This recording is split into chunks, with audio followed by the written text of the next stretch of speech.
Meus irmãos, no século IX, antes do Senhor Jesus, um casal de missionários, Venceslau e Ludmila, foram de Constantinopla para a Boêmia, a atual República Tcheca. Esse casal de missionários ali realizou um ministério abençoado, receberam também o suporte de outros missionários.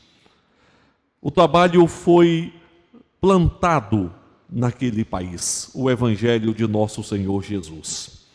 Mais tarde, alguns jovens saíram daquela região para estudar em Oxford com John Wycliffe, que foi um dos pré-reformadores.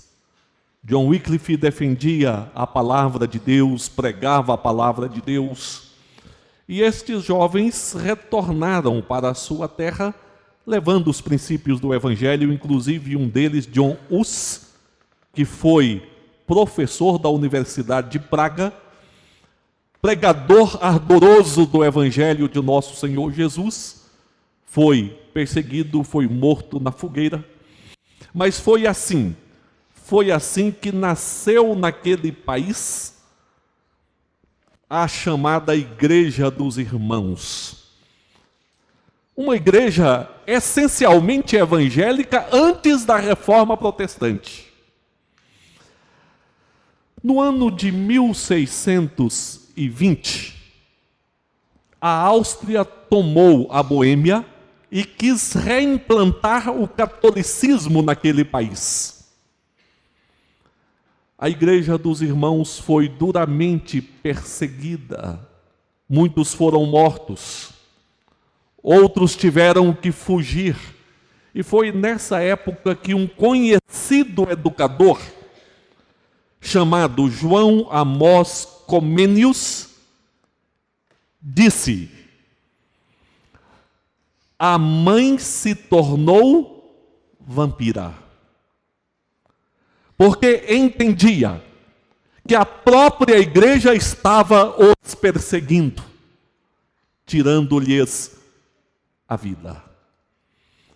Estes servos de Deus ficaram sem pátria. Muitos foram mortos, outros fugiram mundo afora. Receberam, por meio de um homem abençoado e temente ao Senhor, o conde Zinzendorf, receberam um território na Morávia, em uma fazenda deste conde, onde se reuniram um povo sofrido, machucado, perseguido, mas um povo temente a Deus. Começaram a se reunir em um local que chamaram Ernut, refúgio do Senhor. Ali começaram a reunir vários irmãos, a eles agregaram outros com costumes diferentes, princípios de fé nem sempre coerentes com o mesmo princípio, e eles viveram um período difícil. Dificuldade no relacionamento, dificuldade no entendimento da fé, dificuldade no culto. Já era um povo sofrido e perseguido. Mas dia 13 de agosto de 1727, quando eles reuniram na igreja, era um culto, dia de celebração da Santa Ceia, a liturgia, hinos, orações, confissões, e algo especial e de Deus aconteceu na vida deste povo nesse dia. Houve um derramar especial do Espírito Santo, uma ação especial do Espírito Santo na vida deste povo, de maneira que as suas feridas foram curadas. Eles foram unidos profundamente em Cristo Jesus. As diferenças desapareceram. Nasceu entre eles uma sede e uma disposição evangelística e missionária jamais vista. Eles começaram a enviar missionários para o mundo inteiro. Geralmente nós falamos das missões modernas e afirmamos Carey é o pai das missões modernas. Mas na verdade, irmãos, as missões modernas começaram ali, dia 13 de agosto de 1727, em um mover especial do Espírito Santo na vida daquele povo. Meus irmãos, é isto que o Espírito Santo gera nas nossas vidas. Gera alegria no culto, gera reverência, gera força evangelística, gera comunhão, gera união, gera fervor espiritual. Meus irmãos, todos aqueles que creem no Senhor Jesus já são habitados pelo Espírito Santo, porque é o Espírito Santo quem nos regenera. Todos que de fato são regenerados é porque são batizados com o Espírito Santo, porque o Espírito Santo habita nas suas vidas. Mas, irmãos, certamente todos nós necessitamos de um derramar ou de um agir especial do Espírito Santo nas nossas vidas e na igreja. É o que o apóstolo Paulo chama do enchimento do Espírito Santo. E esse texto bíblico vem nos mostrar este fato, quando o povo de Deus passou por uma adversidade muito grande. Depois de um período de esfriamento espiritual, eles experimentaram o cativeiro babilônico, e no cativeiro eles recebem essa promessa do Senhor, que o Espírito Santo seria derramado sobre a posteridade deste povo, e a história deste povo seria mudada a partir deste derramamento do Espírito Santo. E nessa noite, eu quero convidar os irmãos para nós pensarmos sobre este tema, sobre este derramamento do Espírito Santo. E quero considerar com os irmãos inicialmente que o derramamento do Espírito Santo é uma obra exclusiva de Deus. Aqui ele diz, derramarei. Derramarei. É obra dele. É Ele quem derrama, nós não fabricamos, é Deus quem derrama o Espírito Santo. O profeta Joel falou a respeito do derramamento, e acontecerá depois que derramarei o meu Espírito sobre toda a carne. Joel 2:28. O Senhor Jesus falou que precisaria retornar para o Pai para enviar o Espírito Santo. E em Atos capítulo 2 nós lemos, ao cumprir do dia de Pentecostes, estavam todos reunidos no mesmo lugar. De repente veio do céu um som, como de um vento impetuoso, e encheu toda a casa onde estavam assentados. Atos 2, versículos 1 e 2. Portanto, irmãos, o Espírito Santo já foi enviado para habitar na igreja, nas nossas vidas. Mas nós precisamos deste mover do Espírito, deste enchimento do Espírito, e nos momentos de grandes avivamentos na igreja cristã, no decorrer dos anos, tem acontecido exatamente este mover ou este derramar especial do Espírito Santo na igreja, para que a mesma, fortalecida e movida pelo Espírito Santo, possa cumprir com a sua missão. Esse derramamento, ele é operado pelo Senhor Deus. Há aqui um protagonismo divino, é obra do Senhor, é um protagonismo gracioso. Porque, irmãos, geralmente, o que está no foco das pessoas são os grandes, são os poderosos. As grandes reuniões de cunho político no mundo acontecem onde? Entre os humildes e pequenos ou entre os grandes? Geralmente entre os grandes. Os grandes acontecimentos esportivos acontecem geralmente entre aqueles que têm recursos para receber estes acontecimentos. Mas, irmãos, o Senhor derrama o seu Espírito. Não é entre os grandes e poderosos, Ele derrama na vida de pecadores, de pequenos, daqueles cujos corações são quebrantados diante do Senhor. O Senhor é o protagonista gracioso, porque embora não merecendo, mas Deus nos olha com compaixão, com misericórdia e opera uma visitação especial na vida deste povo, e isso é graça do Senhor. Mas aqui há um aspecto soberano deste derramar também, irmãos, porque, irmãos, não há nada que possa impedir este agir do Espírito Santo quando o Senhor nos olha com a compaixão dele e decide derramar sobre nós o Espírito. O Senhor é soberano e nada pode impedi-lo de agir assim. Século XVIII, filósofos agnósticos prediziam o fim iminente do cristianismo na Inglaterra e na Europa de maneira geral.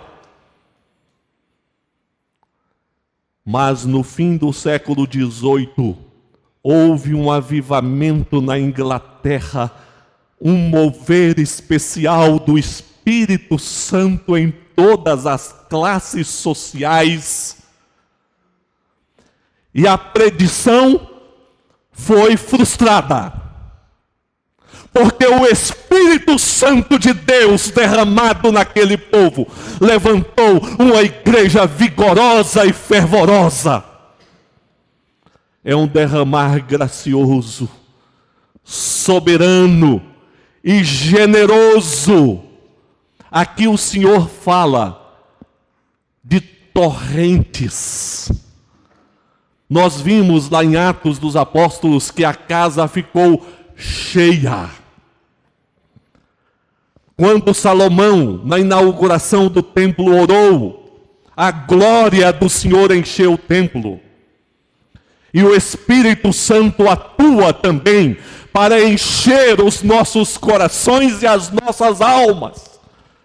Porque a ação de Deus é abundante, é generosa, é bondosa, graciosa. Nós esperamos, irmãos, neste derramar do Espírito, nós esperamos em Deus, não no homem. Esperamos no céu. É do céu que é derramado, não é do púlpito. É do Senhor Todo-Poderoso, não provém dos homens. O derramamento do Espírito é uma obra exclusiva de Deus.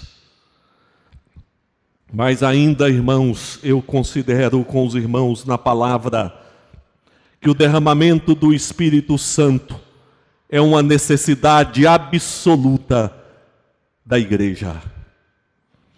O Espírito Santo é comparado na Bíblia, às vezes ao fogo, às vezes ao vento. Mas aqui ele é comparado a quê? Ele é comparado à água aqui. O agricultor pode ter a melhor semente. O agricultor pode ter as máquinas, as melhores máquinas. Ele pode ter o melhor solo. Ele pode ter a mão de obra que ele precisa. Ele pode ter tudo muito bem preparado. Mas se não tiver a água, a planta não vai germinar, não vai produzir. Então, quando a palavra de Deus compara esse derramar do Espírito à água, está mostrando que é algo absolutamente necessário às nossas vidas e que nós não podemos viver sem este derramamento especial. A água significa vida para as plantas, para o corpo humano, animal de maneira geral. Nós podemos, irmãos, ter uma liturgia muito organizada, nós podemos ter uma boa palavra, nós podemos ter um bom ensino, nós podemos ter uma música bem trabalhada, nós podemos ter um templo bonito, nós podemos ter instrumentos afinados. Mas, irmãos, se o Espírito Santo não inclinar os nossos corações e não se mover na nossa vida, nós seremos semelhantes à lavoura que não conhece a água. A água exerce também uma função importantíssima na limpeza. É por isso que se usa a água para lavar as louças em casa, para lavar as roupas, para lavar a calçada, para lavar o carro. E usamos a água para tomarmos banho. O Espírito Santo é comparado à água, porque o Espírito Santo é quem vem trabalhar a purificação das nossas vidas, porque é o Espírito Santo que nos leva aos pés de Jesus, e é o sangue de Jesus que nos purifica dos nossos pecados. Mas se o Espírito Santo não quebrantar o nosso coração e não nos fazer sentir que nós precisamos de perdão, precisamos de Jesus, nós não seremos limpos, não seremos purificados. Ah, meus irmãos, é uma necessidade absoluta na igreja. É de Abraham Kuyper as palavras: se os ministros não derem crédito à obra do Espírito Santo, darão pedra em lugar de pão. Nós poderíamos falar em muitas necessidades nas nossas vidas e muitas necessidades na igreja. Poderíamos dizer: nós precisamos de mais comunhão nessa igreja. Nós precisamos de mais união entre os irmãos. Nós precisamos de perdão. Nós precisamos, nesta igreja, de sermos mais comprometidos com os nossos deveres. Nós precisamos nesta igreja de mais evangelização. Nós precisamos nesta igreja de uma visão missionária maior. Mas, irmãos, antes de mais nada, nós necessitamos deste derramar do Espírito. Porque este derramar do Espírito aproxima as pessoas e as une em Cristo. Este derramar do Espírito levanta a igreja no testemunho evangelístico. Este derramar do Espírito leva o povo a ter prazer na adoração. Este derramar do Espírito cria reverência no meio do povo de Deus. É uma necessidade absoluta na igreja. Mas podemos dizer ainda que este derramar do Espírito procede de um desejo real da igreja. Há diferença entre necessidade e desejo? Sim. Você pode ir ao médico e o médico falar: olha, você precisa fazer uma dieta. Para que você tenha boa saúde, faça uma dieta. E você sai dali plenamente convencido do que você precisa. Mas continua amando e desejando a carne gordurosa, o açúcar, o doce, e nada de dieta. Você sabe o que precisa, porém não tem nenhuma disposição em obedecer ao que precisa. Sabemos da necessidade do Espírito Santo, mas a nossa alma também precisa ter sede do Espírito Santo. E é por isso que a palavra de Deus está dizendo aqui: da terra árida que deseja água, o sedento cujo corpo anseia pela água. Ora, se nós ficamos com sede em um lugar de calor, o nosso corpo vai pedindo água. Nós começamos a pensar em água, sonhar com água. Há o desejo pela água. Como o povo de Deus, quando chegou em Mara e murmurou contra Moisés porque não tinha, ou a água era amarga. Ou quando chegaram em Refidim e novamente murmuraram com Moisés porque não tinha água. O salmista, percebendo a necessidade do Senhor, ele disse o seguinte no Salmo 42, como suspira a corça pelas correntes das águas, assim por ti, ó Deus, suspira a minha alma tem sede do Deus vivo, quando irei e me verei perante a face do meu Deus. Meus irmãos, o exílio, no exílio, o povo sentiu a necessidade de Deus. Porque eles perceberam que o exílio foi consequência de um afastamento de Deus. Eles perceberam que precisavam de Deus. Mas foi preciso passar pelo exílio, pela dor, pelo sofrimento, pela humilhação, para que eles sentissem não apenas necessidade de Deus, para que eles sentissem também sede de Deus, para que eles sentissem desejo de estar diante de Deus, a alma anelando pela presença do Senhor, o coração palpitando de desejo de estar diante de Deus, de ter comunhão com o Senhor. E nós precisamos, irmãos, perceber a necessidade, mas desejar também estas operações graciosas do Espírito Santo, movendo os nossos corações a toda fé, a toda comunhão, a andar no Espírito do Senhor. Quando o povo de Israel lutou contra Amaleque, Moisés levantou as suas mãos, enquanto as mãos estavam levantadas, Israel prevalecia, as mãos abaixavam, Amaleque prevalecia. Meus irmãos, as nossas lutas são muitas, mas nós precisamos aprender a andar com as mãos levantadas, figuradamente.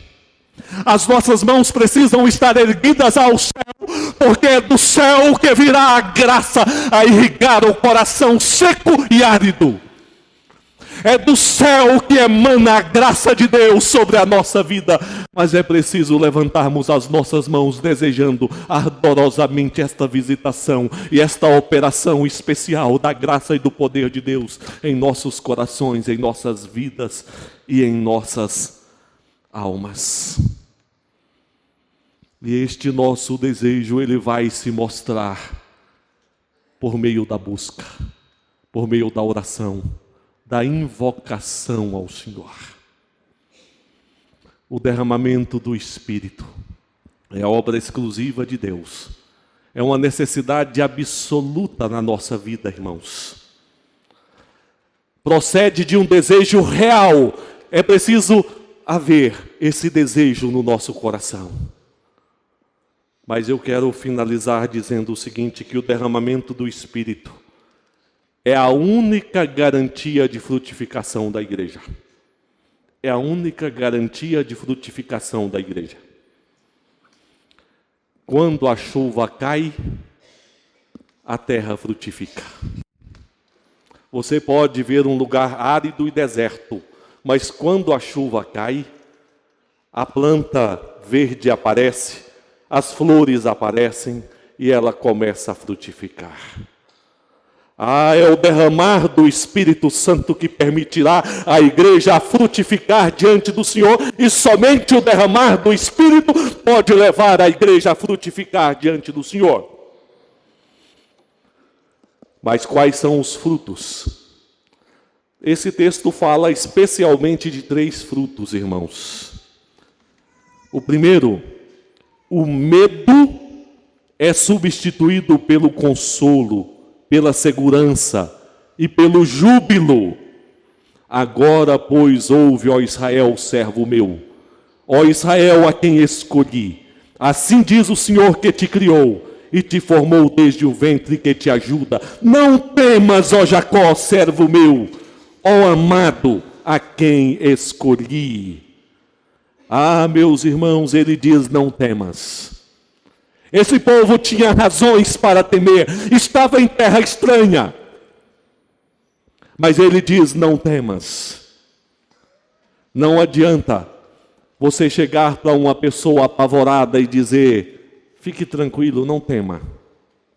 Mas não foi só isso que o Senhor fez. Ele diz: não temas.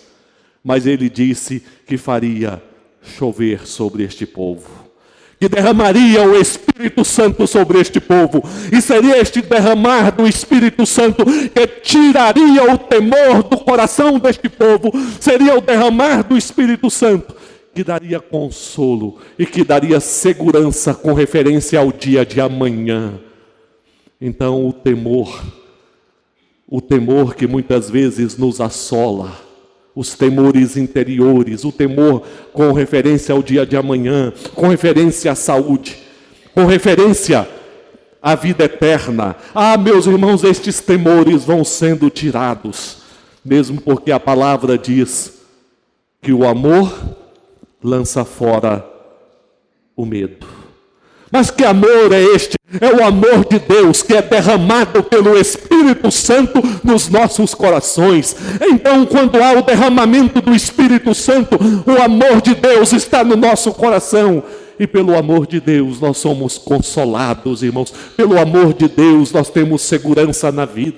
Pelo amor de Deus nós podemos sofrer, mas nós levantamos a cabeça e falamos: o Senhor está na direção. O Senhor está cuidando da minha vida. O Senhor me guarda. O Senhor guarda a minha saída e a minha entrada, desde agora e para sempre.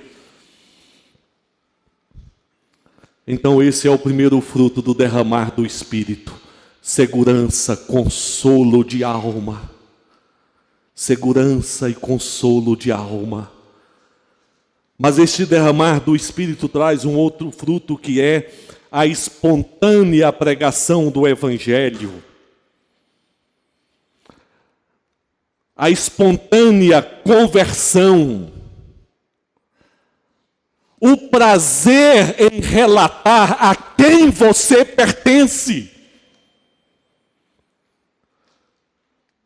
O testemunho das obras de Deus na nossa vida, do que o Evangelho significa para nós, a pregação do Evangelho, o testemunho do que Cristo fez na nossa vida, deixa de ser um peso para ser algo espontâneo em nós.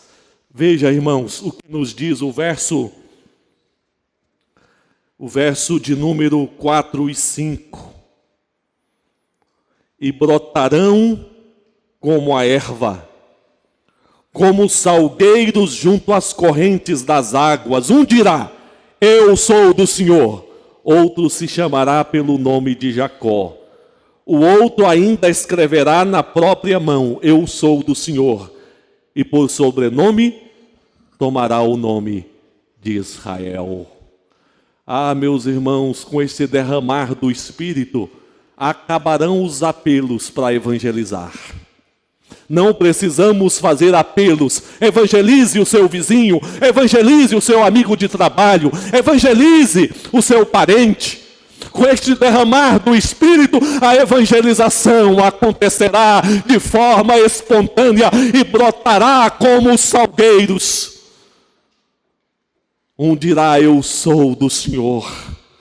Outro dirá: eu sou do Senhor. O outro se chamará pelo nome de Jacó. E outro ainda escreverá na própria mão: eu sou do Senhor. E por sobrenome tomará o nome de Israel. Meus irmãos, isso aconteceu lá em Atos dos Apóstolos, quando nós temos o testemunho de que dia a dia o Senhor ia acrescentando os que iam sendo salvos, porque a igreja, movida pelo Espírito Santo, compartilhava esta palavra e o Espírito Santo ia convertendo as pessoas. Quando os apóstolos estavam presos, a igreja orou pedindo intrepidez do Espírito Santo. O Espírito Santo operou a intrepidez e eles saíram dali testemunhando do Evangelho de nosso Senhor Jesus Cristo. é fruto deste derramar do Espírito. Testemunho da conversão, pregação espontânea. Mas aqui a própria comunhão cristã aparece. Quando há este derramar do Espírito, os irmãos estão juntos, um está dizendo ao outro, testemunhando ao outro dos feitos do Senhor. A comunhão cristã se manifesta entre os irmãos. Não há tempo e nem necessidade de falar mal, de fofocar. Não há tempo e nem necessidade, porque o Espírito Santo produzirá um testemunho de fé, de evangelização, um compartilhar das obras, da graça, da presença e das ações de Deus, e isso preencherá todos os vazios e anelos da alma humana. A presença graciosa do Senhor preencherá tudo em todos. Mas, irmãos, sem esse derramamento do Espírito Santo, é cochichando um no ouvido do outro durante o culto, é lembrando do fulano, do ciclano, é olhando um defeito aqui e outro ali, ou então olhando no celular, passando, vendo mensagens. Por quê? Porque o coração vazio do Espírito Santo produz carnalidade, e a carnalidade produz perdição. Precisamos do derramar do Espírito, que cria sentimento de alegria, de reverência, de fé, de testemunho, de comunhão cristã, e nós anelamos pela comunhão e pela vida com Deus. Nestes 25 anos de ministério, mais que nunca, irmãos, eu estou convencido o quanto nós necessitamos desta direção do Espírito Santo nas nossas vidas. Enquanto nós gastamos energias e energias para resolver um simples problema de relacionamento, um derramar do Espírito quebranta coração de um momento para o outro e muda tudo. Enquanto nós gastamos energias e energias tentando convencer as pessoas, o Espírito Santo com um toque quebranta e converte. Enquanto nós gastamos energias e energias para reunirmos para adorar o Senhor, o Espírito Santo move os corações e as pessoas se quebrantam diante de Deus e adoram ao Senhor em espírito e em verdade. Às vezes nós nos sentimos, irmãos, diante de uma montanha, com uma pequena enxada, tentando remover aquela montanha, quando só o Espírito Santo pode removê-la. Que Deus, na graça e misericórdia dEle, sopre sobre as nossas vidas o derramar do Espírito, é o que precisamos. Amém.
Oremos, igreja.